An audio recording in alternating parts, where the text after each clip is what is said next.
Forerunner Chronicles. All right, everybody, so after days of epic proportions of gruesome gridlock at New York City fueling stations in which New York City residents literally waited hours on top of hours on top of hours just to get a drip of petroleum, Michael Bloomberg, mayor of New York City, has now declared that as of November the 9th, 2012, which is Friday, tomorrow, fuel rationing will be in full effect. You heard me.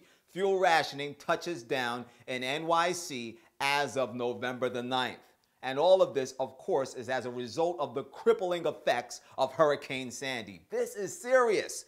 Here's some more information on this whole catastrophic scenario given by an article from BBC News.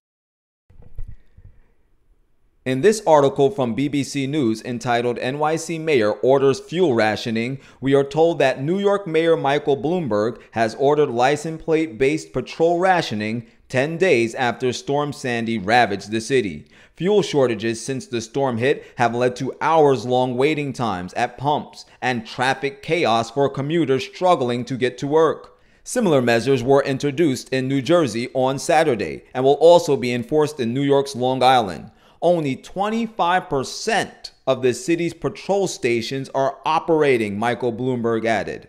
Under the rationing system, cars with license plates ending in odd numbers will be allowed to buy fuel only on odd-numbered days of the month.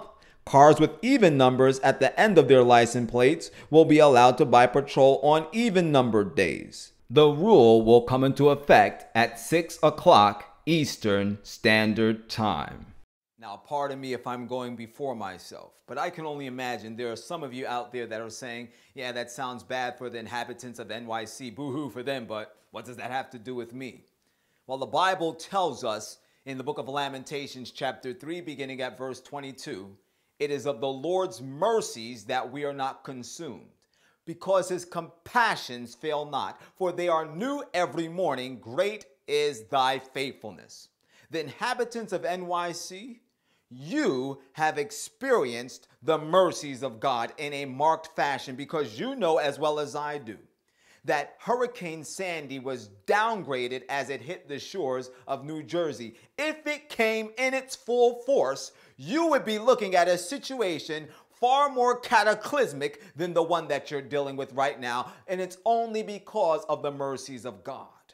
And for the rest of you out there that are looking at NYC and using what's going on there as entertainment as you're watching television, it's coming to your doorstep too as well very soon. Because what's going on in New York is a microcosm of what this whole world is getting ready to suffer, especially if you're living in the large cities. You're getting ready to experience 70 AD. Do you know why I said 70 AD? Because in the year 70 AD, the city of Jerusalem was sieged by the Roman armies. And you know what happened then? It was so severe that women began to cannibalize their own children. Just think about it, inhabitants of cities. Let's talk about New York that only has a 7-day supply of food within it. If the trucks are cut off, you're going to start eating something if you don't know how to control your appetite, and your baby might start looking like a chicken wing. I'm not even playing. It's just that serious. And ladies and gentlemen, God is allowing these judgments to fall upon planet Earth at this time to awaken us who are drunken in the stupor that has been brought upon us by the wine of Babylon. But the Bible tells us that God's mercies will not be overspread over the human family forever. His mercies are not perpetual for sinful humanity. Because the Bible tells us in the book of Revelation, chapter 7, beginning at verse 1, and after these things I saw 4 angels standing at the 4 corners of the earth, holding the 4 winds of the earth, so that the winds would not blow on the earth, nor on the sea, nor on any tree. And I saw another angel ascending from the east, having the seal of the living God, and he cried with a loud voice unto the 4 angels, unto whom it was given to hurt the earth and the sea, saying, hurt not the earth, neither the sea, nor the trees, till we have sealed the servants of our God in their foreheads. Not on, but in their foreheads. God is trying to place his seal with in the foreheads of his servants, because within the forehead is located the frontal lobe, and in the frontal lobe is where character formation takes place, and God is trying to change our characters. And ladies and gentlemen, that seal is also connected to God's law, for the Bible is very clear in Isaiah 8 and verse 16, bind up the testimony, seal the law amongst my disciples. Why does God want to place his law in your heart? Why does God want to place his law in your mind and write it upon the tables of your heart? Does anybody remember Hebrews chapter 8 and verse 10, New Covenant people? The Bible tells us why. In the book of Psalms 119 and verse 142, it says, thy righteousness is an everlasting righteousness, and thy law is the truth. God wants a people that reveal the truth, because the truth is Jesus Christ, according to John 14 and verse 6, where Jesus said, I am the way, the truth, and the life. No man cometh unto the Father but by me. And if the truth of God is not inscribed in your heart, if the truth of God, which is the character of Jesus Christ, is not shining forth from you, then you cannot find entrance into the presence of the Most High God. You will be lost. And in that day, when the four winds are let loose, this whole party of rebellion will come to a screeching halt. And then all the scoffers, all the mockers, all those that reject the knowledge of God, all those that reject God's commandments, all those that refuse the grace of God, all those that make a joke of the fact there is a creator of the heavens and the earth.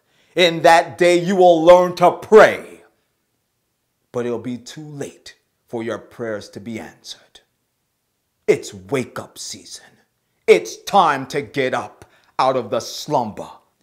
Because if you don't get up now, God is going to wake you up.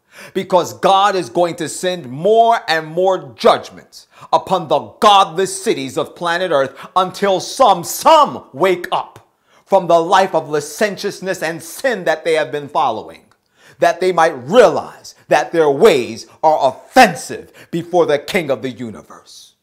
And for those of you that profess to be servants of God, I warn you, get out of the cities and get out as quickly as you can.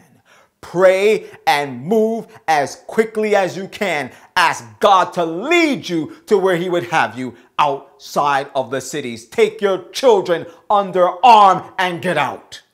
Because I assure you, if you do not get out of these cities, when the judgments fall, you will be a victim to them as well.